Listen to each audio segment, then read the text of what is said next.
வணக்கம். உலகெங்கிலும் உள்ள தமிழ் சொந்தங்களுக்கு எமது அன்பார்ந்த வணக்கங்களை தெரிவித்துக் கொள்கிறோம். சங்கத்தமிழ் இலக்கிய பூங்கா உலக தாய்மொழி நாளையொட்டி ஒரு தொடர் நிகழ்ச்சியை உலக சாதனை நிகழ்ச்சியாக நடத்தி வருகிறது. இந்நிகழ்ச்சி தொடர்ந்து நாள்தோறும் ஒவ்வொரு நாளும் ஒவ்வொரு விதமாக நடைபெற்று வருகின்றது. அதிலே இன்றைக்கு நடைபெறுகிற நிகழ்ச்சி நல்ல தமிழில் நீ பேசு. இந்த நிகழ்ச்சியில் கலந்து கொள்பவர்கள் ஒரு சில நிமிடங்கள் பிற மொழி சொற்கள் கலவாமல் தங்களுடைய உரையை வழங்க இருக்கிறார்கள். இந்த நிகழ்ச்சிக்கு பொறுப்பாளராக, நெறியாளராக இருப்பவர் திருக்குறள் தொண்டர் திருமதி சிவகாமி சண்முக சுந்தரம் அவர்கள். அம்மையார் பேசுகிற பொழுது பிற மொழி சொற்கள் பல கலவாமல் பேச வேண்டும் என்பதில் மிகுந்த கவனமாக இருப்பவர். சற்றேறக்குறைய தன்னுடைய இல்லத்தில் கூட பிள்ளைகளிடமும் கணவனிடமும் பேசும் பொழுது கூட தூய தமிழில் பேசுவதை தனது பண்பாக கொண்டிருப்பவர். இயன்ற வரை பிற மொழி சொற்கள் கலவாமல் பேசுவார். நாமெல்லாம் பொதுவாக பேசுகிற பொழுது ஆங்கிலத்தில் சொல்லிவிட்டு அதுக்கு தமிழிலே பொருள் சொல்லுவோம். இவர் பேசுகிற பொழுது தமிழிலே பேசிவிடுவார். அவர்களுக்கு புரியாது என்கிற போது மட்டும் ஆங்கிலத்தில் அந்த சொல்லை கூறுவார்.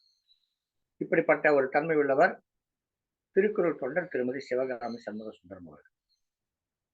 இவர்களை போன்றவர்களுக்கெல்லாம் தமிழ்நாடு அரசு செந்தமிழ் சொற்பிறப்பில் அகர முதல இயக்கம் வைத்து அவர்களை அழைத்து சிறப்பிக்க வேண்டும். இவர் ஒரு தமிழ் முதுகலை படித்தவரோ இல்ல தமிழ் மாணவரோ கிடையாது. இவர் ஆங்கில வழியிலே பயின்றவர். இவர் ஒரு ஊட்டச்சத்து தொடர்பான கல்வி பயின்றவர் என்றாலும் கூட தமிழை தூய்மையாக பேச வேண்டும் என்பதில் மிகுந்த கருத்து கொண்டவர். அதற்காக முயன்று வரும். முழுமையாக பேசுகிறோம் என்று சொல்ல முடியாவிட்டாலும் கூட அதற்காக முயன்று வருபவர். அவருடைய முயற்சியை பாராட்டுகிறோம். இந்த நிகழ்ச்சிக்கு இவர் சிறப்பாளராகவும் நெறியாளராகவும் அமைந்திருப்பது சாலச் சிறந்ததாகவும். வாருங்களம்மா, இன்றைக்கு இவர் ஒரு பாடல் பாடி அந்த பாடலோடு இந்த நிகழ்ச்சியை தொடங்க இருக்கிறார்கள். தமிழ் மொழியை வாழ்த்தி சிறப்பித்து ஒரு பாடலை பாடி இந்த நிகழ்ச்சியை தொடங்க இருக்கின்றார். திருக்குறள் தொண்டர் திருமதி சிவகாமி சண்முக சுந்தரம் அவர்களை வருக வருக என்று வரவேற்கிறோம். அதே போல இந்த நிகழ்ச்சியிலே கலந்து கொண்டு உரையாற்றுவதற்காக கவியரசி இரா விஜயா அவர்கள் மயிலாடுதுறையில் இணைந்திருக்கிறார்கள். திருமதி அமுதா முருகையன் அவர்கள் இணைந்திருக்கிறார்கள். திருமதி ரமணி பாலசாமி அவர்கள் இணைந்திருக்கிறார்கள். திருமதி சுஜாதா அவர்கள் இணைந்திருக்கிறார்கள். இப்படி எல்லாம் திருமதிகளாகவே இணைந்திருக்கிறார்கள். தமிழ் மதி கொண்ட திருமதிகளே வருக வருக என்று வரவேற்று நிகழ்ச்சியை தொடங்கி வைக்கிறோம். வாருங்கள் அம்மா, வாருங்கள் திருமதி சிவகாமி சண்முக சுந்தரம் அவர்களே, வாருங்கள். அன்னை தமிழுக்கு முதல் வணக்கம். சங்கத்தமிழ் இலக்கிய பூங்காவின் தலைவராம் ஐயன் வள்ளுவரை தொழுது செயலராம் பாவேந்தரை வணங்கி அதன் ஒருங்கிணைப்பாளராம் நீலகண்ட ஐயா அவர்களை வணங்குகின்றேன். சங்கத்தமிழ் இலக்கிய பூங்கா உலக தாய்மொழி நாளை முன்னிட்டு தாய்மொழியை சிறப்பிக்கும் வகையில் பல நிகழ்வுகளை நடத்தி வருகிறது. அந்த வகையில் இன்றைய நிகழ்வு தூய தமிழில் நீ பேசு, அதாவது நல்ல தமிழில் நீ பேசு. இன்று நாம் பேசிக் கொண்டிருக்கின்றோம். ஆனால் நாம் பேசும் மொழியில் தமிழைத்தான் பேசுகிறோமா என்பதில் ஐயம் இருக்கிறது. ஒவ்வொருவரும் தாம் பேசும் மொழி என்னவென்றே தெரியாமல் ஒரு கலவை மொழியை பேசிக் கொண்டிருக்கிறார்கள். அந்த வகையில் தமிழை நாம் தெரிந்து கொள்ள வேண்டும், அறிந்து கொள்ள வேண்டும் என்பதற்காகவே இந்த ஒரு முயற்சி. அதனால் நாம் அனைவரும் நம்மால் தெரிந்தவரை முடிந்தவரை தமிழ் மொழியில் பேச முயற்சிப்போம். இன்றைக்கு இந்த நிகழ்ச்சியை துவங்கும் வண்ணமாக இதில் கலந்து கொண்டு சிறப்பிக்க வந்திருக்கும் அனைவரையும் வருக வருக என்று வரவேற்கின்றேன். இப்படி ஒரு வாய்ப்பை நமக்கு ஏற்படுத்தி கொடுத்த நம்முடைய ஒருங்கிணைப்பாளர் நீலகண்ட ஐயா அவர்களுக்கு நன்றியை தெரிவித்துக் கொள்கின்றேன். இப்பொழுது நம்முடைய தாய்மொழியை பற்றி ஒரு பாடலை உங்களுக்காக பாடவிருக்கின்றேன்.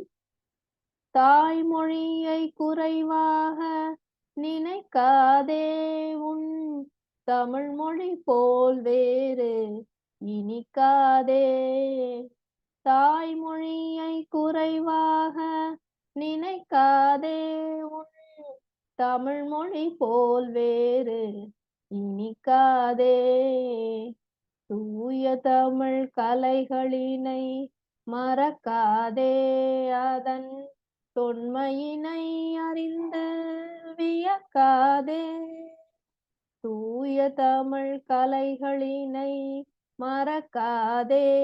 அதன் தொன்மையினை அறிந்து வியக்காதே. தாய்மொழியை குறைவாக நினைக்காதே. உன் தமிழ் மொழி போல் வேறு இனிக்காதே. பாரதி நற்கவிதைகளை யாத்த மொழி கம்பன் பாடிட பொருள் ஈந்த மூத்த மொழி. பாரதி நற்கவிதை யாத்த மொழி கம்பன் பாடிட பொருள் ஈந்த மூத்த மொழி. வாழ்தலுக்காய் ஈரடியில் வாசகங்கள் தந்த வள்ளுவன் குரலுக்கு வாய்த்த மொழி.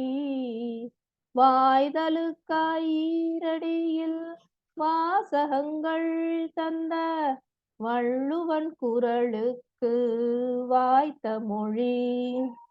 திருமுறையோடு நிறைவான பெரும் நலம் நிதம் தரும் மொழியே தாய்மொழியை குறைவாக நினைக்காதே. உன் தமிழ் மொழி போல் வேறு இனிக்காதே. சேய்களுக்கு தமிழ் பெயரை நீ சூட்டு. உயர் செந்தமிழில் பாடவர்க்கு தாலாட்டு. சேய்களுக்கு தமிழ் பெயரை நீ சூட்டு. உயர் செந்தமிழில் பாடவர்க்கு தாலாட்டு. ஆய்ந்து நல்ல நூல்களினை நீ காட்டு. அவர் அறிவுற கிடைக்குமே பாராட்டு. ஆய்ந்து நல்ல நூல்களினை நீ காட்டு. அவர் அறிவுற கிடைக்குமே பாராட்டு. தமிழோடு வளமாக செந்தமிழோடு வளமாக உனையனை மகிழ்ந்திடும் மனமே தாய்மொழியை குறைவாக நினைக்காதே. உன் தமிழ் மொழி போல் வேறு இனிக்காதே. தாய்மொழியை குறைவாக நினைக்காதே. உன் தமிழ் மொழி போல் வேறு இனிக்காதே. தமிழ் மொழி போல் வேறு இனிக்காதே. இனிக்காதே. வாய்ப்புக்கு நன்றி. சிறப்பாமா, மிகச் சிறப்பான பாடல். எப்பொழுதும் நீங்கள் பாடுவதில் இன்று வித்தியாசமாக சிறப்பாக நன்றாக இருந்தது. உங்களுடைய பாடலும் குரலும் இனிமையாகவே இருந்தது. மிக்க மகிழ்ச்சி. நன்றி அம்மா, நன்றி. இப்பொழுது இன்றைய நிகழ்ச்சியை துவங்கி விடலாம் என்று நினைக்கிறேன். நல்ல தமிழில் நீ பேசு. இதுல விதிமுறை என்ன அப்படின்னு பாத்தீங்கன்னா, குறைந்தபட்சம் 2 நிமிடம் நீங்க பேசலாம். பிற மொழி கலப்பில்லாமல் தமிழ் மொழியில பேசணும். உங்களுடைய விருப்ப தலைப்புல நீங்க பேசலாம். முதலாவதாக பேசுவதற்கு நம்மளுடைய கவியரசி இரா விஜயா அம்மா அவர்களை அழைக்கின்றேன். வாருங்கள் அம்மா, உங்களுடைய விருப்ப தலைப்பில் நீங்கள் உரையாற்றலாம். அனைவருக்கும் மனமார்ந்த அன்பு வணக்கங்களை தெரிவித்துக் கொண்டு, அன்னை தமிழை வணங்கி நல்ல தமிழில் நீ பேசு என்ற இந்த நிகழ்வில் எனது விருப்ப தலைப்பாக நூலகம் என்ற தலைப்பில் எனது கருத்துக்களை தெரிவிக்க விழைகிறேன். நூலகம் என்பது பெரிய நூலகங்களிலிருந்து சிற்றூர்கள் வரைக்கும் எல்லா இடங்களிலும் நூலகங்கள் அமைந்துள்ளன. பள்ளிகளிலும் சிற்றூர்களிலும் உள்ள நூலகங்களை எல்லா தரப்பினரும் சிறு குழந்தைகள் முதற்கொண்டு பெரியவர்கள் வரை அனைத்து தரப்பினரும் பயன்படுத்தி வருகின்றனர். நூலகத்தில் செய்தித்தாள்கள் தமிழில், ஆங்கிலத்தில் மற்றும் நாளிதழ்கள், வார இதழ்கள், மாத இதழ்கள், அவை அல்லாமல் பெரிய பெரிய நூல்கள், எல்லா துறைகளும் சம்பந்தப்பட்ட நூல்கள் நூலகத்தில் இடம்பெறும். அந்த நாட்களில் வசதி இல்லாதவர்கள் நூலகத்தை பயன்படுத்தி படித்து முன்னேறிய காலம் உண்டு. பெரிய பெரிய அறிஞர்கள் எல்லாம் நூலகத்தையே தங்களுடைய இருப்பிடமாக கொண்டு சிறந்து விளங்கினார்கள். பெரிய அறிஞர்களின் வரலாற்றை பார்க்கும் பொழுது அவர்கள் பெரும்பாலும் நூல்களை வாசித்தே தங்களுடைய சாதனைகளை படைத்திருக்கிறார்கள் என்பதை அறியலாம். பல்வேறு நிகழ்வுகளில் பல்வேறு செய்திகள் மூலம் நாம் அறிந்திருக்கிறோம். மற்றும் இந்த நூல்கள் நமக்கு சிறந்த அறிவு பெட்டகமாக விளங்குகின்றன. நம்முடைய தமிழ் அறிஞர் பாவலர் பாரதியார் ஓடி விளையாடு பாப்பா என்ற அந்த பாடலில் காலை எழுந்தவுடன் படிப்பு என்று சொல்லி இருக்கிறார். அதுபோல காலை எழுந்தவுடன் எனது தற்போது இருக்கிற சிறு குழந்தை பேத்தி கூட காலை எழுந்தவுடன் புத்தகத்தை வைத்துக் கொண்டுதான் உட்காருகிறாள். எழுந்தவுடன் புத்தகத்தை, நூலை எடுத்து கைகளில் வைத்துக்கொண்டு சொல்லித்தர வேண்டும் என்று அன்போடு கேட்டுக்கொள்கிறாள். அது எனக்கு மிக்க மகிழ்ச்சியாக இருக்கிறது. பாரதியின் வழியில் அந்த குழந்தையும் வருகிறது என்ற மிக்க சந்தோஷம் அடைகின்றேன், மகிழ்ச்சி அடைகிறேன்.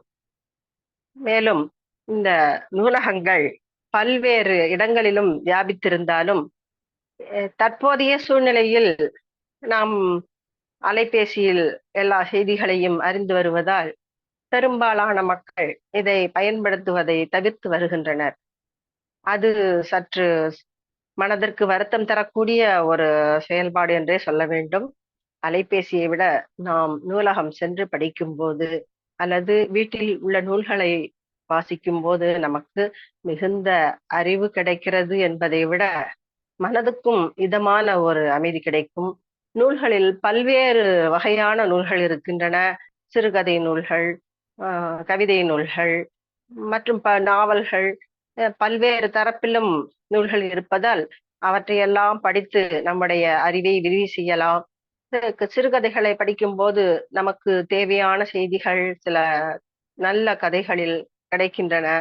நல்ல அந்த காலத்தில் திரைப்படங்கள் எல்லாம் நல்ல கருத்துக்கள் சமுதாயத்திற்கு சென்று சேர நல்ல அருமையான கதைகளை திரையில் கொண்டு வந்தார்கள். அந்த மாதிரியான கதைகளை படிப்பதன் மூலம் நாம் சிறந்த அறிவையும் பெறலாம், நமக்கு தேவையான அனுபவத்தையும் பெறலாம். நூல்களை படிக்கும் போது சிறந்த அனுபவம் கிடைக்கிறது. திருக்குறளை எடுத்துக்கொள்வோம். திருக்குறளில் சொல்லப்படாத கருத்துக்களே இல்லை. அத்தனை கருத்துக்கள், உலகத்துக்கே தேவையான அத்தனை கருத்துக்களும் அதில் சொல்லப்பட்டிருக்கிறது. அந்த கருத்துக்கள் நமக்கு தேவையான நேரத்தில் அவற்றை பயன்படுத்திக் கொள்ளக்கூடிய வகையில் அறிவுரைகளாக அமைந்துள்ளன. சிறந்த நீதி நூல். ஒரு வீட்டில் அல்லது ஒரு இல்லத்தில் ஒரு பெரியவர் இருந்து நமக்கு என்னென்ன அறிவுரைகளை சொல்ல வேண்டுமோ அத்தனை அறிவுரைகளையும் இந்த திருக்குறள் மூலம் நாம் பெற முடியும். அதனால் ஒவ்வொரு இல்லத்திலும் திருக்குறள் கட்டாயம் இருக்க வேண்டிய ஒரு நூல். இந்த அடிப்படையில் நான் பணியாற்றிய பள்ளியில் கூட எல்லா மாணவர்களுக்கும் திருக்குறள் புத்தகத்தை வழங்கி அவர்களை படிக்க செய்தது உண்டு. இது போன்ற சிறந்த நிகழ்ச்சிகள் என் பள்ளியில் நடைபெற்றன. மேலும் பல்வேறு விதமான நிகழ்ச்சிகளில் பங்கு பெறக்கூடிய மாணவர்களை பாராட்டும் வகையில் நூல்களை பரிசாக அவர்களுக்கு அப்பொழுதெல்லாம் நூல்களை தான் வழங்குவார்கள். நூல்களை வழங்கி பரிசாக நூல்கள் கொடுக்கும் போது அந்த மாணவர்கள் அதை மிகுந்த அன்போடு ஆசையோடு எடுத்து சென்று படிப்பது உண்டு. நூல்கள் அப்போதெல்லாம் கிடைக்காது. இப்பொழுது நமக்கு எல்லாமே வசதியாக கிடைக்கிறது. ஆனால் நாம் பயன்படுத்துவது குறைந்து விட்டது. அந்த காலத்தில் கிடைக்காத காலத்தில் அவர்கள் அதிகமாக பயன்படுத்தினார்கள். கிடைக்கும் போது நாம் பயன்படுத்துவதை குறைத்து கொண்டுள்ளோம். இனிமேல் நாம் நூலகத்தை பயன்படுத்தி நூல்களை படித்து வெற்றி பெறுவோம் வாழ்வில் என்று கூறி எனது உரையை நிறைவு செய்கிறேன். நன்றி, வணக்கம். சிறப்பு அம்மா, சிறப்பு. கிட்டத்தட்ட 5.5 மணித்துளிகள் நீங்கள் பேசியுள்ளீர்கள். அருமையாக பேசுகிறீர்கள். நன்றிங்க. சிறப்பாக அருமையாக உங்களுடைய பூமகத்தை பற்றி பேச தொடங்கி அதிலிருந்து தொடர்ச்சியாக உங்களுடைய பள்ளியிலே தலைமை ஆசிரியராக இருந்து நீங்கள் சிறப்பித்ததை எல்லாம் கூறினீர்கள். மிக சிறப்பம்மா, சிறப்பாக இருந்தது உங்களுடைய உரை. தொடர்ந்து இந்த நிகழ்ச்சியை நான் காத்துக்கொண்டு பங்கேற்று சிறப்பிக்குமாறு அன்புடன் வேண்டி கேட்டுக்கொள்கிறோம். என்றாலும் இன்னும் சில சொற்களில் தமிழ் போல தோன்றக்கூடிய சில சொற்கள் இருக்கிறது. நம்ம எல்லாம் ஏமாற்றி கொண்டிருக்கக்கூடிய அந்த சந்தோஷம் என்ற வார்த்தையை பயன்படுத்தினேன். எடுத்துக்காட்டாக மாத இதழ் என்று சொன்னீர்கள், திங்கள் இதழ் என்று சொல்ல வேண்டும். மாத இதழ், திங்கள் இதழ், திங்கள் இதழ், இது மாதிரி நிறைய ஆதம்ங்கிறது நம்ம சாதாரணமா பயன்படுத்திட்டு இருக்கோம். அவற்றை பார்த்தால் அவை தமிழ் சொற்கள் போலவே தோன்றும். ஆனால் அவை நம்மை ஏமாற்றி நம்முடைய மொழிக்குள் புகுந்து இருக்கக்கூடிய அந்த சொற்கள், அவற்றை எல்லாம் தவிர்க்க வேண்டும். மிகவும் சிறப்பு சிறப்பு ஐயா, உங்களுடைய பின்னூட்டத்திற்கு நன்றிங்க ஐயா. நன்றி அம்மா. விஜய் அம்மா அருமையாகவே பேசினார்கள் என்று சொல்ல வேண்டும். ஐயா கூறியது போல் 1-2 சொற்கள் தமிழை போலவே இருந்தனவே, மற்றபடி சிறப்பாகவே பேசினார்கள். அடுத்தபடியாக இப்பொழுது ரமணி அம்மா அவர்கள் அலைபேசி என்ற தலைப்பில் நம்முடன் உரையாற்ற இருக்கிறார்கள். வாருங்கள் அம்மா. அனைவருக்கும் வணக்கம். சங்க தமிழ் இலக்கிய பூங்காவில் திருவள்ளுவரையும் பாரதிதாசன் அவர்களையும் சிங்க தமிழனான் சங்க தமிழின் நடத்துனர் ஐயா நீலகண்ட தமிழன் ஐயாவையும் வாழ்த்தி வணங்கி என்னுடைய நிகழ்ச்சிக்கு வருகிறேன். இன்று எனக்கு கொடுத்த தலைப்பு என்னதுமா? அலைபேசி. இன்று கொடுத்த தலைப்பு அலைபேசியை பற்றி பேச வேண்டும். அலைபேசி என்பது இன்றைக்கு இன்றியமையாத ஒரு பொருளாக்கி விட்டது. ஏன், என்னையவே எடுத்துக்கொள்ளுங்கள். அலைபேசி இல்லைன்னா நான் உயிரோடையே இருந்திருக்க மாட்டேன். என் கணவர் இறந்த சமயம் எனக்கு கை கொடுத்தது, எனக்கு ஆறுதல் அளித்தது அலைபேசிதான். இந்த அலைபேசி வாயிலாக பல நண்பர்களை நான் சேமித்துக் கொண்டேன். எனக்கு அறிவுரை கூறவும் நண்பர்கள், எனக்கு ஆலோசனை கூறவும் நண்பர்கள், என்னை சந்தோஷப்படுத்துவதும் நண்பர்கள் என்று என் வாழ்க்கை அழகாக சுமூகமாக ஓடிக்கொண்டிருக்கிறது. ஆனால் சிலர் இதை தவறான வழியில் பயன்படுத்துகிறார்கள். அந்த மாதிரி இல்லாமல் இருந்தால் அலைபேசி நமக்கு ஒரு பெரிய வரமாக இருக்கும். இந்த அலைபேசியில் எல்லோரும் கற்றுக்கொள்ள வேண்டும். இப்போது ஒருத்தர் புதுசாக வந்திருந்தார் நமது குழுவிற்கு. அவர்கள் சொன்னார்கள், எனக்கு அலைபேசியை பற்றி ஒன்றுமே தெரியாது என்று. அப்படி இருக்கக்கூடாது. நமது பிள்ளைகள், பெரிய பிள்ளைகள், நமக்கு பேரனோ பேத்தியோ பையனோ பொண்ணோ இருப்பார்கள். அவர்களிடம் சொல்லி அந்த அலைபேசியை காமித்து, எனக்கு இந்த வழியில் போக வேண்டும், எனக்கு இந்த வழியை கற்றுக் கொடுக்க வேண்டும் என்று அவர்களிடம் கேட்டு தெரிந்து கொள்ள வேண்டும். நமக்கு வயசாயிடுச்சு, சின்ன பிள்ளைகளிடம் கேட்கக்கூடாது என்ற தாழ்வு மனப்பான்மையை விட்டுவிட்டு அவர்களிடம் நாம் எதையும் கேட்டு தெரிந்து கொள்ளலாம். அலைபேசியினால் நிறைய பயன்கள் உள்ளன. ஒரு சமையலில் இருந்து, நமக்கு உடம்புக்கு சுகம் இல்லை என்றால் ஒரு வைத்தியம் தெரிந்து கொள்வதில் இருந்து, ஒரு யாரை பற்றியாவது நம்ம பேசணும்னாவோ, ஒரு திரைப்படம் பார்க்கணும்னாவோ, ஒரு எந்த விஷயத்துக்கும் அது அலைபேசி நமக்கு மிகவும் உபயோகமாக இருக்கிறது. என் பிள்ளைகள் எல்லாம் அந்த அலைபேசியில் விளையாட்டுகளை பார்க்கிறார்கள், திரைப்படத்தை பார்க்கிறார்கள், சில தவறான வழியில் போகிறார்கள். அதை தெரிஞ்சு நம்ம பிள்ளைகள் கிட்ட நம்மளும் பக்கத்திலேயே இருக்கணும். அலைபேசி பார்த்தா கூட நம்மளும் பக்கத்திலே இருந்தா பிள்ளைகள் என்ன பாக்குறாங்க, என்ன கவனிக்கிறாங்க அப்படிங்கிறத தெரிஞ்சுக்கிட்டு நம்ம அவங்களுக்கு வழிகாட்டணும். அதனால அலைபேசிய ஆகாதுன்னு சொல்லக்கூடாது. அதனால ரொம்ப பெரிய நன்மை எல்லாம் இருக்குது. எந்த ஒரு பொருளை எடுத்துக்கிட்டாலும் நன்மை தீமை அப்படிங்கிறது ரெண்டும் கட்டாயம் இருக்கும். அதனால அதுல இருக்க நன்மைகளை நம்ம எடுத்துக்கிட்டு தீமைகளை ஒதுக்கணும். அதுவும் பிள்ளைகளுக்கும் சொல்லிக் கொடுக்கணும். எதை பார்க்கணும், எதை பார்க்க கூடாது அப்படிங்கிறத நம்ம சொல்லிக் கொடுக்கணும். அதனால பிள்ளைகள் எல்லாம் நம்ம கண்ணுக்குள்ளேயே வச்சுக்கிறணும், கைக்குள்ளேயே வச்சுக்கிறணும். அலைபேசியை வாங்கி சொந்தமா அவங்க கிட்ட கொடுக்க கூடாது. எந்தெந்த நேரத்துல கொடுக்கணுங்கிறதையும் நம்ம வாங்கி கொடுக்கறதுக்கு முன்னாலேயே நம்ம அவங்களுக்கு கண்டிப்பா சொல்லிட்டுறணும். இந்த மாதிரி நேரத்துலதான் எடுக்கணும், இரவுல கையில வச்சுக்கிற கூடாது, படிக்கிற டைம்ல வச்சுக்கிற கூடாது, ஃப்ரீயா இருக்கிற நேரத்துல வச்சுக்கணும் அப்படிங்கறதெல்லாம் நம்ம சொல்லி கொடுத்து வளர்க்குற நம்ம கிட்ட தான் இருக்குது அதெல்லாம். அதனால பிள்ளைகள் மேல தப்பு சொல்லக்கூடாது, அலைபேசி மேல தப்பு சொல்லக்கூடாது.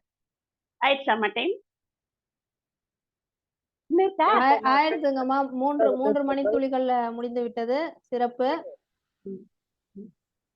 சொல்லுங்க ஐயா. சற்றென்று கூடிய தலைப்பிலே பேச வந்தீர்கள், மிகவும் மகிழ்ச்சியாக இருந்தது. ஆனால் நீங்கள் பேசுகிற பொழுது சந்தோஷம் என்ற ஒரு சொல்லை பயன்படுத்தினீர்கள். அது தமிழ் சொல் அன்று. அந்த இடத்திலே மகிழ்ச்சி என்ற சொல்லை பயன்படுத்தினால் ஆமாய்யா, பேசின பிறகுதான் எனக்கு தெரிஞ்சு. மகிழ்ச்சி என்ற சொல்லை பயன்படுத்தி இருந்தால் மிகவும் மகிழ்ச்சி அடைந்திருப்பேன். தொடர்ந்து நீங்கள் மிக அருமையாக இயல்பான தமிழிலே பேசினீர்கள். நல்ல கருத்தையும் சொன்னீர்கள். அலைபேசியிலோ நன்றி. அதை தவறில்லை, அதை சரியான நபரிடம் கொடுக்க வேண்டும். அதாவது தவறான வகையில் அதை பயன்படுத்தி விடுவார்கள் என்று குறிப்பிட்டீர்கள். எந்த நேரத்தில் கொடுக்க வேண்டும், அவர்களை அலைபேசியை கொடுத்து விட்டு அவர்கள் என்ன பார்க்கிறார்கள், என்ன பயன்படுத்துகிறார்கள் என்பதை கவனிக்க வேண்டும் என்பதெல்லாம் மிக அருமையாக ஒரு தாய்க்கு உண்டான தனிச்சிறப்போடு பேசினீர்கள். மிகவும் மகிழ்ச்சி அம்மா. தொடர்ந்து இந்த நிகழ்ச்சிகளை சிறப்பிக்க வேண்டும் என்று அன்போடு கேட்டுக்கொள்கிறேன். இப்போது திருமதி சிவகாமி சந்திரசேகர் தனது கருத்துக்களை சொல்வார். சிறப்பு அம்மா, சிறப்பு. சொன்ன உடனேயே கொடுத்த தலைப்பில் அருமையாக பேசினீர்கள். கிட்டத்தட்ட 3 மணித்துளிகள் பேசியுள்ளீர்கள். ஐயா கூறியது போல் சந்தோஷம் என்ற வார்த்தையை பயன்படுத்தினீர்கள். அது மட்டுமல்லாமல் டைம் என்ற ஆங்கில வார்த்தையும் ஃப்ரீ என்ற ஆங்கில வார்த்தையும் பயன்படுத்தினீர்கள். எந்த டைம்ல கொடுக்கணும்னு சொன்னீங்க, ஃப்ரீயா இருக்கிறாங்களான்னு பார்த்து கொடுக்கணும்னு சொன்னீங்க, எந்த நேரத்தில் கொடுக்கணும், எப்போ ஓய்வாக இருக்கும் பொழுது பயன்படுத்த வேண்டும் அப்படின்னு சொல்லணும். அது மாதிரி வைத்தியம் அப்படின்னு சொன்னீங்க. வைத்தியம்ன்றதுக்கு மருத்துவம்னு சொல்லலாம்னு நினைக்கிறேன். இதுதான் நான் கவனித்த வரைக்கும் உங்களுடைய பேச்சில் இருந்த வேறு சொற்கள். சிறப்பு அம்மா. இப்பொழுது அடுத்தபடியாக பேசுவதற்காக அடுத்ததாக நம்மிடையே பேசுவதற்காக வருபவர் அமுதா முருகையன் அவர்கள். பாருங்கள் அம்மா, உங்களை அறிமுகம் செய்து கொண்டு நீங்கள் உங்களுடைய விருப்ப தலைப்பில் பேசலாம். பாருங்கள். அனைவருக்கும் வணக்கம். தித்திக்கும் தேன் தமிழ் திக்கட்டும் பரவட்டும் முத்தமிழ் தாய்க்கு என் முதற்கண் வணக்கத்தை தெரிவித்துக் கொண்டு, இந்த சங்க தமிழ் இலக்கிய பூங்கா நிகழ்வில் இணைந்திருக்கக்கூடிய, இந்த நிகழ்வை ஏற்பாடு செய்திருக்கக்கூடிய அனைத்து உறவுகளுக்கும், அனைத்து பெரியோர்களுக்கும் மனமார்ந்த வாழ்த்துக்களையும் வணக்கத்தையும் தெரிவித்துக் கொள்கின்றேன். நான் திருமதி அமுதா முருகையன், சேலம் மாவட்டத்திலிருந்து இணைந்திருக்கின்றேன். இந்த நிகழ்வு மிக சிறப்பான, அதாவது தாய் மொழியை வளர்ப்பதில் ஒரு மிகச்சிறந்த ஒரு பங்கை செய்து கொண்டிருக்கின்றார்கள். அருமையான நிகழ்வு. இதில் நான் எடுத்துக்கொண்டிருக்கும் தலைப்பு விருந்தோம்பல். தமிழர்களின் பண்பாட்டில் மிக சிறப்பான ஒன்று விருந்தோம்பல். இப்பொழுது நாட்கள் வரக்கூடிய நாட்களில் இந்த விருந்தோம்பல் பண்பானது குறைந்து கொண்டே வருகிறது. இப்போ முற்காலத்தில் எல்லாம் நமது முன்னோர்கள், நமது அம்மா பாட்டி எல்லாம் இருக்கும் பொழுது விருந்தோம்பல் என்பது மிக சிறப்பான ஒரு பண்பாக கடைபிடிக்கப்பட்டு வந்து கொண்டிருந்தது. இப்பொழுது அது மாறிக்கொண்டு வருகின்றது. அதாவது ஒரு வீட்டில், ஒரு கிராமத்தில் பார்த்தோமேயானால், ஒரு வீடு கட்டும் பொழுதே அந்த கிராமத்தில் வீட்டின் வெளிப்புறத்தில் திண்ணை வைத்த வீடுகள் தான் கட்டுவார்கள். அது மிகவும் சிறப்பானது. அதனுடைய அர்த்தம், சிறப்பு என்னவென்றால், ஒரு நெடுந்தூர பயணமாக, இப்பொழுது அது மாறி இப்ப எல்லாம் அதாவது இப்போது நடந்து போவதற்கு வழி இல்லாமல் இருக்கிறது. இருந்தாலும் கூட வசதிகள் வந்துவிட்ட நிலையிலும் கூட அந்த பழக்கம் இருப்பது மிக சிறப்பானது என்பது எனக்கு அதுக்காகவே இந்த தலைப்பு தேர்ந்தெடுத்தேன். அந்த நெடுந்தூரமாக கால்நடையாக வரக்கூடியவர்கள், இந்த கோடை காலத்தில் அந்த வெயிலில் வரக்கூடியவர்கள் அந்த திண்ணையில் அமர்ந்து, நமக்கு யாரென்றே தெரியாது, அப்படி இருக்கும் பொழுதும் அவருடன் அவருடன் நம் மனம் இன்பமாக பேசி மகிழ்ந்து அவரை வரவேற்று அவருக்கு தண்ணீர் கொடுப்பது கூட அவருக்கு மிகவும் சிறப்பாக இருக்கும். நம்மிடம் இருக்கக்கூடிய உணவை வருபவர்களுக்கு பகிர்ந்து கொடுத்து அவரும் சாப்பிட்டு நாம் சாப்பிடும் பொழுது அதில் இருக்கக்கூடிய மகிழ்ச்சி மிக பெரிய மகிழ்ச்சியாக இருக்கும். அது மட்டும் இல்லாமல் நாம் ஒரு ஏழையாக இருந்தால் கூட நம்மிடம் இருக்கக்கூடிய உணவை மற்றவர்களுக்கு பகிர்ந்து கொடுத்து உண்ணும் பொழுது அது மிகப்பெரிய மகிழ்ச்சியை நமக்கு கொடுக்கும். அதுபோல் அந்த நெடுந்தூரம் இருந்து வருபவர்கள் சற்று அந்த திண்ணை வீடுகளில் அமர்ந்து அந்த தண்ணீரை அறிந்துவிட்டு சிறிது நேரம் அவர்களுக்கு ஒரு வாய் உணவாவது நாம் கொடுத்து நம்முடன் பகிர்ந்து பேசி அவர்கள் பிறகு சற்று ஓய்வு எடுத்து அவர்கள் செல்லும் பொழுது அவர்களுக்கு கிடைக்கக்கூடிய மகிழ்ச்சி மிக பெரிதாக இருக்கும். அது மட்டுமல்லாமல் இந்த திருவிழாக்களை எடுத்துக்கொண்டோமையானால் ஒவ்வொரு அதாவது நமது தமிழருடைய பண்பாடு இந்த திருவிழாக்கள் கொண்டாடுவது அனைத்துமே அனைத்து மக்களையும் கொண்டாடுவதற்காகவே பட்டது. அதாவது ஒரு பங்குனி திருவிழாவாகட்டும், சித்திரை திருவிழாவாகட்டும், அனைத்து உறவுகளும் ஒன்று சேர்ந்து ஒரு குடும்பமாக விருந்தோம்பல் அனைவரும் சேர்ந்து கொண்டாடக்கூடிய திருவிழா.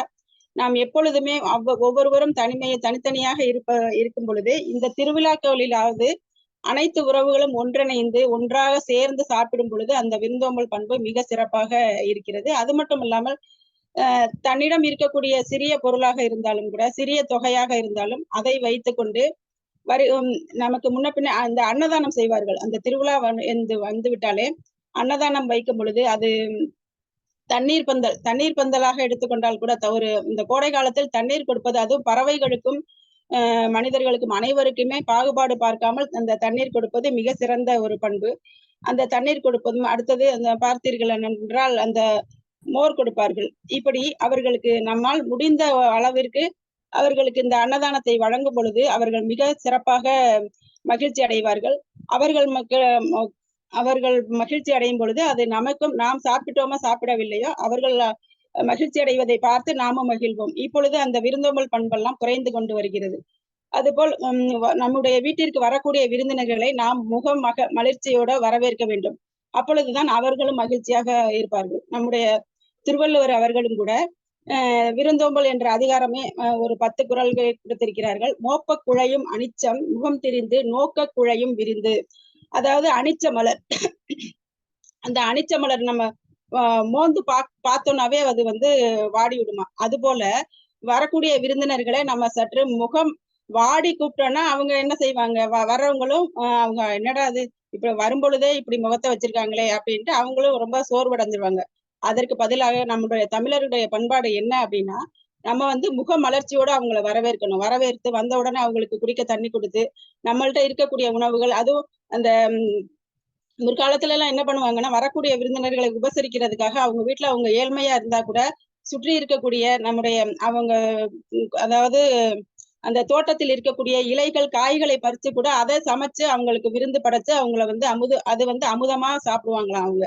இந்த மாதிரி எல்லாம் கொண்டாடப்பட்ட அந்த விருந்தோம்பலை இன்றும் நாம் மீண்டும் அதை கடைபிடிக்க வேண்டும். அனைவருமே நாம் எவ்வளவுதான் இந்த முன்னேற்றங்கள் நாடு முன்னேறி கொண்டு இருந்தாலும் கூட இது போன்ற இந்த திருவள்ளுவருடைய கருத்துக்களையும் இந்த விருந்தோம்பல் பண்பையும் நம் தமிழ்நாட்டு பண்பையும் நாம் என்றுமே அதை விட்டு போகாமல் தொடர வேண்டும் என்பது என்னுடைய கருத்து.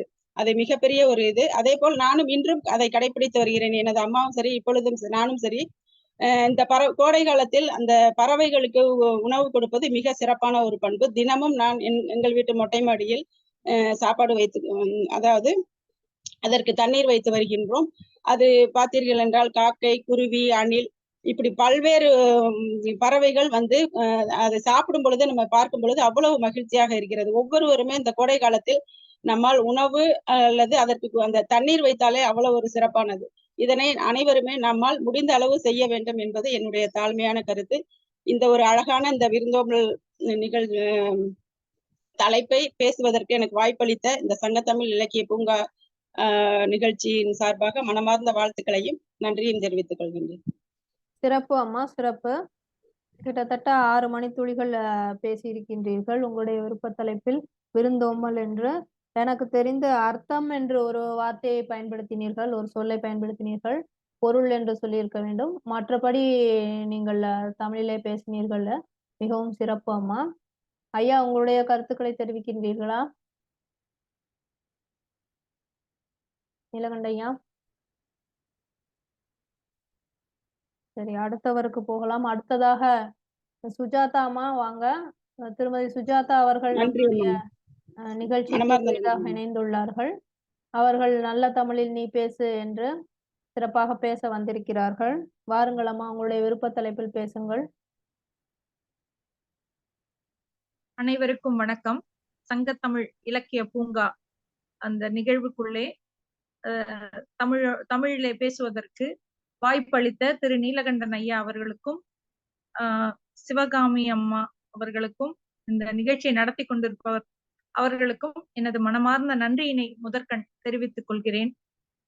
தமிழிலே பேச வேண்டும். எனது தாய்மொழி தமிழ் அல்ல. இருப்பினும் நான் தமிழை நேசிக்கின்றேன். அந்த ஒரு காரணத்தினால் நான் தமிழிலே பேசுவதற்கு முடிந்த அளவு முயற்சி செய்து நான் பேசிக்கொண்டு வருகின்றேன். இதிலே எனக்கு என்ன ஒரு சந்தோஷம் என்றால், நாம் பிற நாட்டில் இருந்து வருபவர்களை எப்பொழுதுமே அரவணைக்கும் தன்மை நமக்கு உண்டு இல்லையா? நாம் வெளிநாட்டினரை பார்த்து கேட்போம், ஆஹா அவர்கள் நம் மொழியை மிக அழகாக பேசுகிறார்கள், அதில் இருக்கும் பிழைகளை நாம் பார்க்க மாட்டோம். அதுபோல சிறு பிழை ஏதேனும் என்னுடைய தமிழில் இருந்தாலும் அதை பொறுத்து கொள்ளுங்கள், ஆனால் திருத்துவதற்கு தயங்காதீர்கள் என்று சொல்லி புண்ணியம் கோடி வரும் பொய் வாழ்க்கை ஓடிவிடும் எண்ணியது கைகூடும் ஏற்று துணை நன்னிடவை வாழ்வில் வளர்கொழியாம் வள்ளல் விநாயகனை நாளெல்லாம் வாழ்த்திடுவோம் நன்று செந்தனை கந்தனை செங்கோட்டு வேற்பனை செஞ்சுடர்வேல் வேந்தனை செந்தமிழ் நூல் விரித்தோனை விலங்கு வள்ளி காந்தனை கந்த கடம்பனை கார்மையில் வாகனனை சார்ந்துனை போதும் மறவாதவர்க்கு ஒரு தாழ்வும் இல்லையே என்று சொல்லி முதற்கண் என் இறையை வணங்கி இந்த உரையை நான் தொடங்குகின்றேன். பெண் அப்படின்ற ஒரு தலைப்பிலே நான் பேச வந்திருக்கிறேன். ஏன் பெண் என்று நீங்கள் நினைத்து கொண்டிருக்கலாம். ஏனென்றால் பெண் அப்படிங்கிற அந்த மகா சக்தி, அந்த சக்தியிலிருந்து உற்பத்தியான இந்த வெளி, அண்ட வெளி, இதை அனைத்தையும் உள்ளடக்கிய இந்த பெண் இந்த உலகத்திலே நாம் என்ன செய்து கொண்டிருக்கிறோம் அப்படி சின்ன விஷயங்கள் நாம் இப்பொழுது சிறிது அலசி பார்ப்போம். ஆனால் நான் புதுச்சேரியில் இருந்து வந்ததால் பாரதியையும் பாரதிதாசனையும் அல்லவா நான் பார்த்து கொண்டிருக்கிறேன். அதனால் பாரதியினுடைய ஒரு பெண்ணை பற்றிய ஒரு மன்னித்துக் கொள்ளுங்கள், விஷயம் என்பது சமஸ்கிருதம் கலந்தது. ஒரு பெண்ணை பற்றிய ஒரு புரிதல் பாரதிக்கு இருந்ததாக நான் நினைத்து கொண்டு அவருடைய சில வரிகளோடு நான் மகாபாரதத்தை, நாம் இதிகாசங்களை நாம் உதாரணமாக எடுத்துக்கொள்ளலாம். மகாபாரதத்திலே திரௌபதியை சபைக்கு அழைத்து வர அங்கே யாரடா தேர்ப்பாகன், நீ போய் தரமிரண்டில் பாரதனுக்கு வேந்தன் பணிந்தான் என கூறி பாண்டவர் தன் தேவிதனை பாவேந்தர் மன்றினிலை ஈன்றழித்து வாயேன் என்று எம்பினான். அங்கே தேர்ப்பாகன் விரைந்தே போய் பாஞ்சாலி வாழ்மனையில் சோகம் ததும்பி துடித்த குரலுடனே அம்மனை போற்றி அரங்காப்பாய் தாழ் போற்றி வெம்மையுடைய உதியால் உதிரிட்டனார் மாமன் சகுனியோடு மாயச்சு தாடியதில் பூமி இழந்து பொருள் இழந்து தன்னையும் பாடல்களை விட்டு உங்களுடைய கருத்துக்களை மட்டும் சொல்லுங்க. கருத்துக்கள் அதாவது என்னன்னா, அதாவது இந்த பாடல் மூலம் பாரதி என்ன சொல்ல விரும்புகிறான் என்றால், நீ ஒருவனுக்கு அடிமைப்பட்டு இருக்கிறாய் என்பதை அவன் வெளிப்படுத்தும் அந்த புதுமை எனக்கு அங்கே பிடித்தது. அவன் சூத ஆடிவிட்டான்.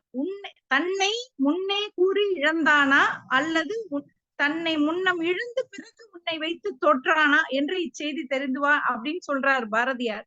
அந்த வரிகளிலே ஒரு பெண் கணவனால் அடிமைப்பட்ட போதும், கணவன் அவனை வைத்து சூதாடிய போதும் அந்த பெண்ணினுடைய சுதந்திரத்தை, அந்த பெண்ணினுடைய அவளுடைய உள் உணர்வை மதித்தான் பாரதி அப்படிங்கிற விஷயத்தை நான் மிக தெளிவாக பதிவு செய்ய விரும்புகிறேன். அது மட்டுமல்லாமல் பெண் என்பவள் பல பரிமாணங்களில் இன்று பூத்து குலுங்கி வாசம் வீசி கொண்டிருக்கும் ஒரு மிகப்பெரிய ஆற்றலாக இருந்து கொண்டிருக்கின்றாள். எனவே இந்த பெண் அப்படின்னு போற்றப்பட வேண்டியவள். உங்கள் கண்ணிலே அன்பு கொண்டு அந்த பெண்ணை பாருங்கள்.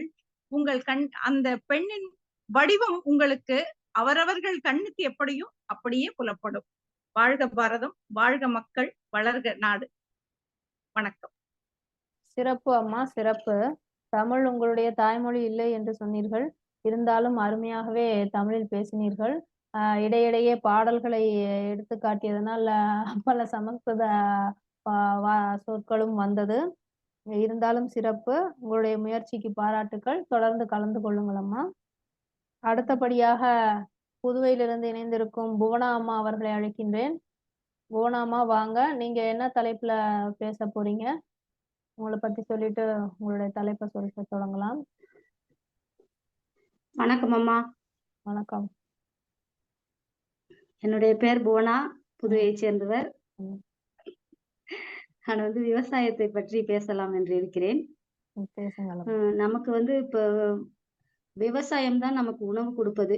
நமக்கு வந்து எல்லா விஷயத்திலயும் பாத்தீங்கன்னா,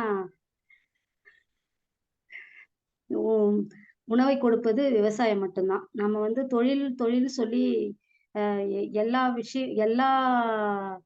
அ இடங்களிலும் நாம் சென்று வந்து தொழிலை முயற்சி செய்கிறோம். ஆனால் வந்து நமக்கு தேவையான ஒரு முக்கியத்துவம் வாய்ந்த ஒரு அம் தொழில் என்றால் அது விவசாயம் தான். விவசாயம் வந்து நம்ம அ உழவர்கள் பாடுபட்டாலும் அவர்களுக்கு அதிக ஊதியம் கிடைக்காமல் அ பாடுபடுவது மிக ஒரு அ நெஞ்சை உருக்கும் ஒரு செய்தி. அ அதாவது பார்த்தீங்கன்னா, மத்த எந்த வேலைக்கு போனாலும் அவங்களுக்கு வந்து கை நிறைய ஊதியம் கிடைப்பதாக ஒரு திருப்தி அடைகிறார்கள். விவசாயத்திற்கு மட்டும் இப்போது மிக ஒரு நெருக்கடியான ஒரு அ ந நிகழ்ச்சியாக இப்ப நடந்து கொண்டிருக்கிறது. இப்ப அந்த 100 நாள் வே வே அ 100 நாள் வேலை திட்டம் வந்ததிலிருந்து மிகவும் பாதிக்கப்பட்டிருக்கிறார்கள் விவசாயிகள். அவர்களுக்கு வேலைக்கு தேவையான ஆட்கள் கிடைக்காமல் மிகவும் அ வேதனைப்படுகிறார்கள். விவசாயம் செய்ய முடியாமல் தவிக்கிறார்கள்ன்னு தான் சொல்லலாம். ஏன்னா, அந்த அளவுக்கு வந்து தேவையான நேரத்துல, தேவையான ஆட்கள் கிடைக்காத ஒவ்வொரு விவசாயிகளும் நம்ம கண்ணெதிர்ல பார்க்கிறேன் நானு. ஒரு சில இடங்களுக்கு போனாக்கா, அ ஆள் கிடைக்கல, வேலை நிக்குது. அ எல்லாமே வந்து பாதிக்கப்படுறது வந்து விவசாயம் இப்ப எல்லா விஷயத்துலயும். அதாவது இந்த 100 நாள் திட்டத்தினால அம் பாதிக்கப்படுறது விவசாயிகள் அதிகமா இருக்கிறாங்க. ம். அது மாரி பார்த்தீங்கன்னா, அவங்க விவசாயம் வந்து அ எல்லா எல் எல்லா எல்லா பொருள்களையும் வைத்து அவங்க இரவு பகல் கண் விழித்து அவர்கள் செய்தாலும், அவர்களுக்கு தேவையான அளவு அவங்களுக்கு அந்த உழைப்புக்கு தகுந்த ஊதியம் கிடைக்காமல் அ இருப்பதுதான் மிகவும் வருந்தக்கூடிய ஒரு நிகழ்ச்சி. ம். மற்றபடி பார்த்தீர்களானால், அ விவசாயத்திற்கு முக்கியத்துவம் கொடுத்தால் இந்த அரசு அ மிகவும் நன்றானது ஒரு செய்தியாக இருக்கும். ம். விவசாயத்தை நாம் முன்னின்று எடுத்துச் சென்றால், எ எல் எல்லாவித முன்னேற்றமும் நமக்கு கை கோர்த்து முன்னணி வகிக்கும். அப்படின்னு தான் நான் சொல்லுவேன். ம். படித்தவர்கள் படித்தவர்களானாலும் விவசாயத்திற்கு முக்கியத்துவம் கொடுத்து விவசாயத்தை கவனிப்பவர்கள் ஒரு சிலர் இருக்கிறார்கள். அதெல்லாம் ஒரு போற்றக்கூடிய ஒரு நபராகத்தான் நம்ம அவங்கள பாராட்டணும். அ இது மாரி எல்லாரும் வந்து அது விவசாயத்திற்கு முக்கியத்துவம் கொடுத்தால் நம்மளுடைய எல்லா வித அ பற்றாக்குறை, எல்லா நிகழ்வுகளுமே நன்றாக நடக்கும் என நான் நினைக்கிறேன். நன்றி அம்மா. சிறப்பு அம்மா, சிறப்பு. திருமதி புவனா அவர்கள் இணைந்து தனது கருத்துக்களை வழங்கி சிறப்பித்தார்கள். அவர்களுக்கு நமது நெஞ்சார்ந்த நன்றிகளை தெரிவித்துக் கொள்கிறோம். ஆனால் பேசுகிற பொழுது உழவுத்துறையுடைய இன்றியமையா தேவைகளை எல்லாம் கூறி, உழவு தொழில் எப்படி இந்த உலகத்திற்கு அச்சாணியாக வள்ளுவர் சொன்னது போல, உழவு உலகத்துடைய அச்சாணி என்று வள்ளுவர் சொன்னது போல, தோன்றும் ஏற்பின்னது உலகம் என்று சொன்னது போல, அம்மையார் அவர்கள் தனது கருத்துக்களை மிகச் சிறப்பாக சிறிய முறையிலே வழங்கினார்கள். தொடங்கும் போதே விஷயங்கள் என்று தொடங்கினார்கள். அதை தவிர்த்திருக்க வேண்டும். அங்காங்கே நிறைய வடமொழி சொற்கள் காணப்பட்டது. பிறமொழி சொல் என்று சொல்லுகிற பொழுது ஆங்கிலத்தை மட்டும் கருத்தில் கொள்ளக்கூடாது, மற்ற மொழி சொற்களையும் கருத்தில் கொள்ள வேண்டும். முயற்சித்தார்கள். மீண்டும் அவர்கள் ஒரு முறை இதே நிகழ்ச்சியின் தொடரிலே கலந்து கொண்டு இன்னும் சிறப்பாக செய்ய வேண்டும் என்று கேட்டுக்கொள்கிறோம். நன்றி அம்மா. தங்களுடைய பின்னூட்டத்திற்கு நன்றி ஐயா. ஐயா கூறியது போல் புவனா அம்மா தன்னுடைய பரபரப்பான சூழலுக்கு நடுவில் இணைந்தாலும் தனக்கென்று ஒரு தலைப்பில் விவசாயம் என்று பேசினார்கள். ஐயா கூறியது போல் பல பிறமொழி வார்த்தைகள் வந்தாலும் தன்னுடைய உரையின் விவசாயத்தின் சிறப்பை எடுத்துரைத்தார்கள். நல்ல தமிழில் நீ பேசு என்கிற பொழுது ஆங்கில வார்த்தையை தவிர்ப்பதோடு வடமொழி சொற்கள், சமஸ்கிருத சொற்கள் இதையெல்லாமும் நாம் தவிர்த்து பேசினால் தமிழ் மொழி இன்னும் சிறப்பாகவே இருக்கும். முயற்சித்து இதில் கலந்து கொண்டு பேசிய அனைவருக்கும் பாராட்டுக்கள். அடுத்ததாக நம்மிடையே இணைந்திருப்பவர் ஹைதராபாத்திலிருந்து திருமதி பிரபாவதி ராஜா அவர்கள். இவர் நம்முடைய நிகழ்வுகளில் தொடர்ந்து கலந்து கொள்பவர்கள். வாருங்கள் அம்மா, உங்களை பற்றி சொல்லிவிட்டு என்ன தலைப்பில் நீங்கள் பேசவிருக்கிறீர்கள் என்று பேசலாம். வணக்கம் அம்மா, அனைவருக்கும் வணக்கம். செந்தமிழை போற்றி வணங்கும் நம் சங்க தமிழ் பூங்காவில் நானும் ஒரு உறுப்பினர் என்பதில் பெருமகிழ்வு கொள்கிறேன். இந்நிகழ்வை நடாத்தி வரும் நமது தந்தை திரு நீலகண்ட தமிழன் ஐயா அவர்களுக்கும் சகோதரி சிவகாமி சண்முக சுந்தரம் அவர்களுக்கும் முதற்கண் எனது வாழ்த்துக்களையும் வணக்கத்தையும் தெரிவித்துக் கொண்டு நான் இந்நிகழ்வில் நுழைகிறேன். இந்நிகழ்வு மிகவும் தற்போது வேண்டத்தக்க, அனைவரும் விரும்பி செய்ய வேண்டிய ஒரு முக்கியமான நிகழ்வாக எனது மனதில் படுகிறது. நான் இப்பொழுது பேச வரும் தலைப்பு எனது தாய். தாய்தான் ஒரு குழந்தையின் முதல் வழிகாட்டி, தெய்வம் என்று கூறுகிறோம். அவர்கள் எவ்வழி வாழ வேண்டும் என்று ஒரு குழந்தைக்கு நடாத்தி தன் நடப்பை தெளிவாக, தன் நடத்தையை அவர்களுக்கு வழிகாட்டும் போது அவர்கள் மகிழ்ந்து அதன்படி நடக்கிறார்கள். எனது அனுபவத்தை கூற வேண்டும் என்றால், சிறு வயதிலிருந்தே எனது தாய் கம்பராமாயணம், மகாபாரதம் என்ற காவியங்களை எடுத்துக் கூறுவது உண்டு. அதன் பாத்திரங்களின் சிறப்பையும் எடுத்துக் கூறுவது உண்டு. எனக்கு 2 சகோதரர்கள். நாங்கள் திருக்குறளையே விளையாட்டாக எடுத்துக்கொள்வோம். கோபம் வரும் போதும், ஒருவர் நன்றி செலுத்தும் போதும் அந்த குறளை மீண்டும் மீண்டும் கூறி அதை நினைவுபடுத்துவார்கள்.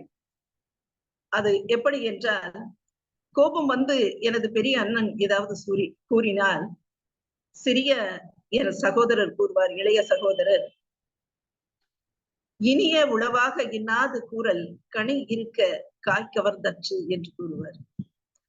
அதையே சிறிது நேரம் கழித்து ஒரு சமயத்தில் எனது பெரியண்ணன் கூறுவார், நன்றி மறப்பது நன்றன்று, நன்றல்லது அன்றை மறப்பது நன்று என்று. அந்த நிகழ்வுக்கு ஏற்றவாறு நாங்கள் சிறு குரல்களை போட்டு நாங்கள் விளையாடுவது உண்டு.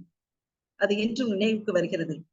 அதையும் ஒரு எடுத்துக்காட்டாக கொள்ளலாம். மேலும் குறிபார்த்து நாம் விளையாடுவது, சின்ன சின்ன அமர்ந்து விளையாடுவது, சொக்கட்டான் விளையாட்டுகள், இந்த நொண்டி விளையாட்டுகள், அதை வேட்டையாடுவது போல் ஒரு குறிபார்க்கும் விளையாட்டு, இப்படி சின்ன சின்ன விளையாட்டுகளும் நாங்கள் தொடர்ந்து விளையாடுவோம்.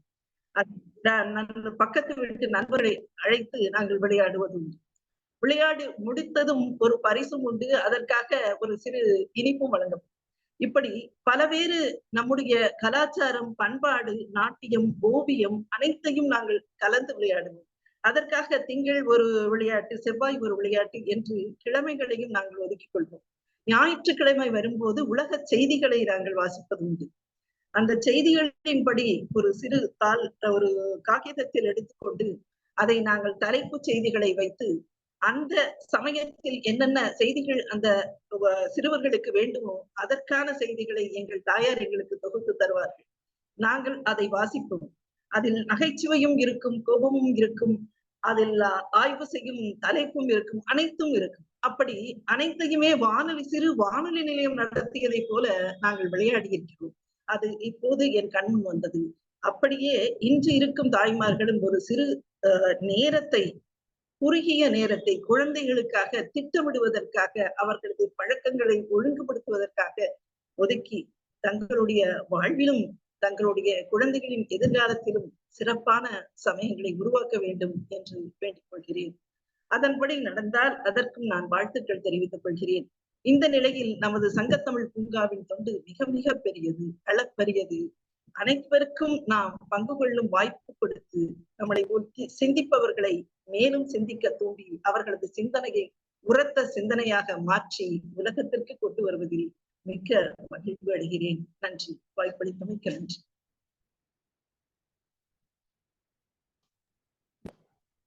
சிறப்பு அம்மா. ஐயா உங்களுடைய பின்னூட்டத்தை தாருங்கள் ஐயா. வணக்கம் அம்மா, வணக்கம். மிகவும் சிறப்பாக பேசினீர்கள். வணக்கம்.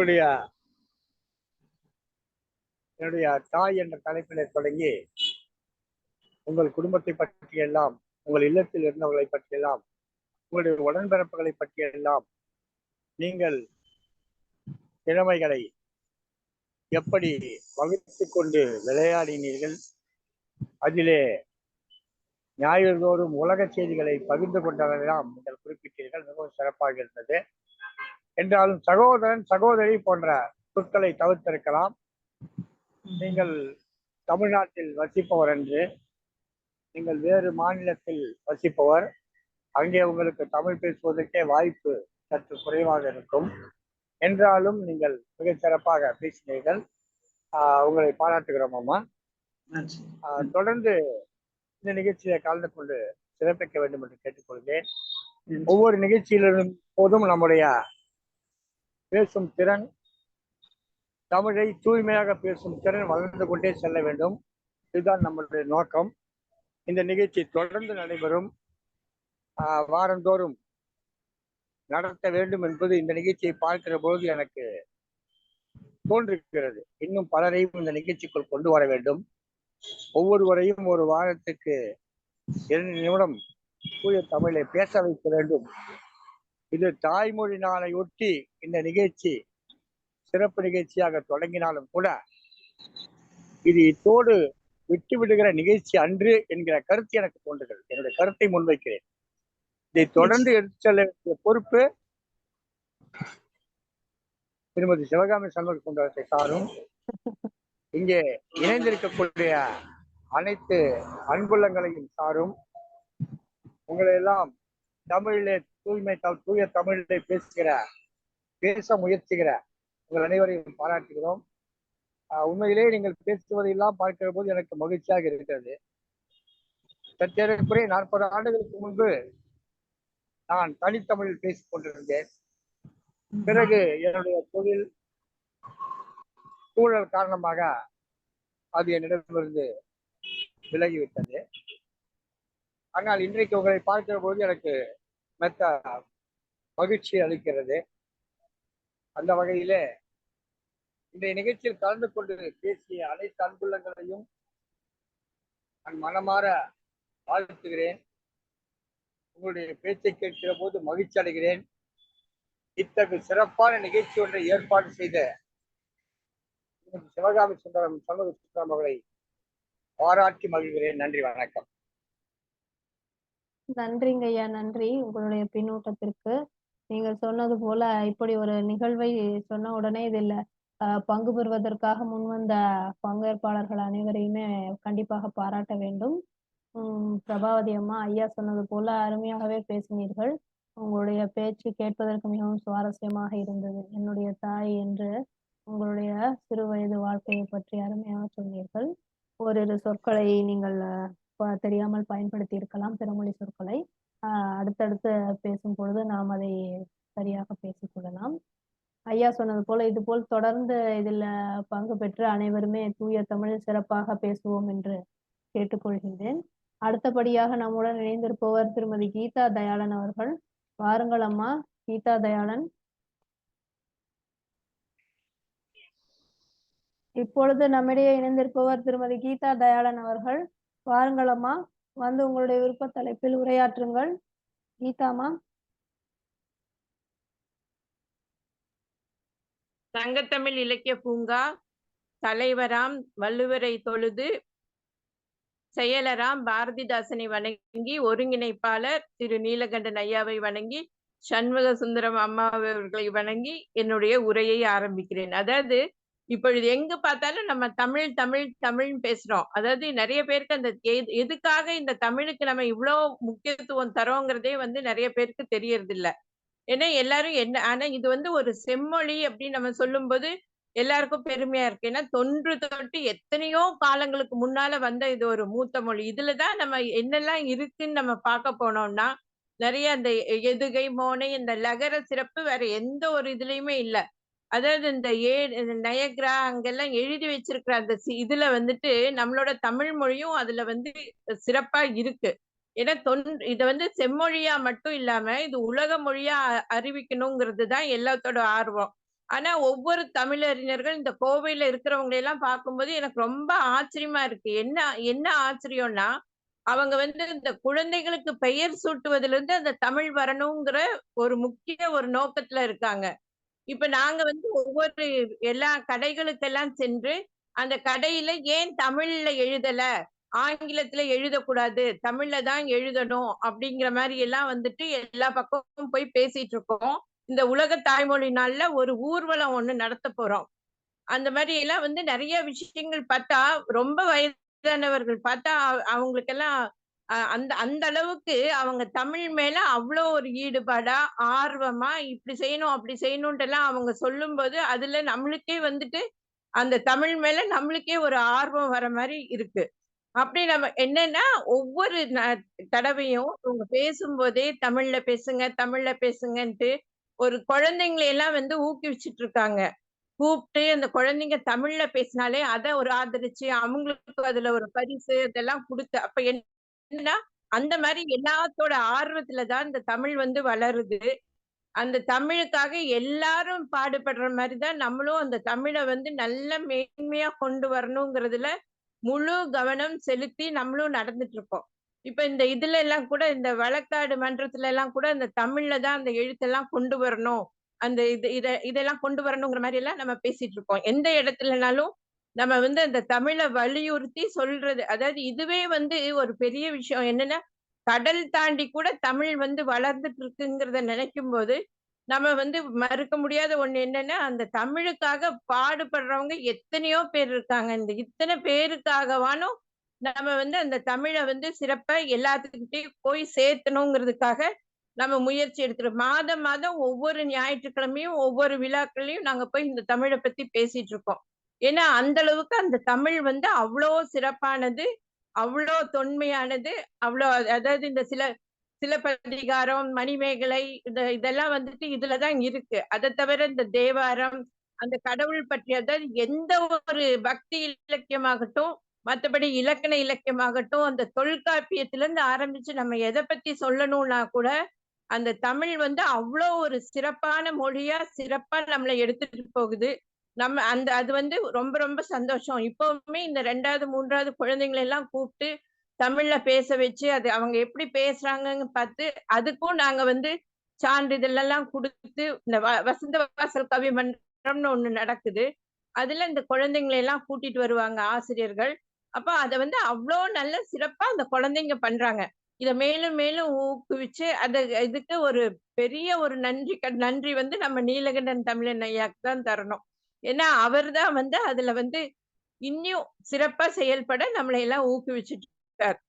நல்லதொரு வாய்ப்புக்கு நன்றி, வணக்கம். சிறப்பம்மா, சிறப்பு. தமிழை பற்றி பேசுகிறேன்னா அருமையா தமிழ்ல பேசுனீங்க. இருந்தாலும் இடையிடையே 1, 2 பிறமொழி சொற்கள் வந்து பயன்படுத்தியிருந்தீங்க. விஷயம்ன்ற சொன்னீங்க. அதே மாதிரி மாதம், ஐயா சொன்னது மாதிரி மாதம்ன்றது வந்து தமிழ் சொல் போல தெரிந்தாலும் திங்கள் அப்படின்றதுதான் சரியான சொல். நம்ம ஆனா பழக்கத்துல வந்து மாதம்ன்றதுதான் பயன்படுத்திட்டு இருக்கோம். சிறப்பு அம்மா. அடுத்தடுத்து பேசும் பொழுது நீங்கள் வந்து இதையெல்லாம் திருத்திக்கலாம், நம்ம முன்னேற்றிக்கலாம். தொடர்ந்து வந்து இந்த நிகழ்ச்சி நடக்கும். இதுல கலந்துக்கிட்டு எல்லாரும் சிறப்பா பங்கெடுத்துக்கணும் கேட்டுக்கிறேன். இப்போ நீலகண்ட தமிழன் ஐயா அவருடைய கருத்தை சொல்லுவாரு. சொல்லுங்க ஐயா. நான் தமிழுக்காக ஆற்றுகிற பணிகளை எல்லாம் கோவையில் இருக்கும் மக்கள் எல்லாம் தங்கள் பிள்ளைகளுக்கு பெயர்களை வைப்பதற்காக தமிழ் மொழியிலே தமிழ் சொற்களை தமிழ் பெயர்களை தேடி தேடி வைக்கிறார்கள் என்று பெருமிதம் செய்து கொண்டார்கள். மிகச் சிறப்பாக தொடர்ந்து நிகழ்ச்சியிலே கலந்து கொள்கிறார்கள்.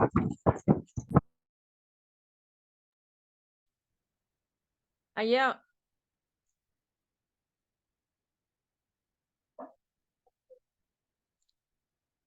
சிவகாமி அம்மா, ஒரு முக்கியமான நிகழ்ச்சி. அம்மா கேக்குதா? சொல்லுங்க, கேக்குது, சொல்லுங்க. அதுதான் இப்ப தமிழை பத்தி பேசணும்னு எங்க பேத்தி தமிழ்னாலே 8 அடிக்கு ஓடி போறா. இப்ப நான் இத பத்தி பேசணும்னு சரியவா நான் வேணா உட்கார்ந்து இப்ப தமிழ் படிக்கிறேன்ட்டு சொல்றா. அதான் இத பேசிட்டு இருக்கும்போது பக்கத்துல இருக்கிற பாப்பா சரி அப்ப தமிழ் எடுத்து நான் படிக்கட்டுமா அப்படின்னு. ஏன்னா அவங்களுக்கு தமிழே வராதுங்க. நான் எப்ப பாரு தமிழ் படினா கேக்குறது இல்ல. இப்ப என்னோட பேச்ச கேட்டோனையும் பாப்பா கொஞ்சம் தமிழ் படிக்கிறேன்ட்டா. அதான் தமிழுடைய சிறப்புங்கம்மா.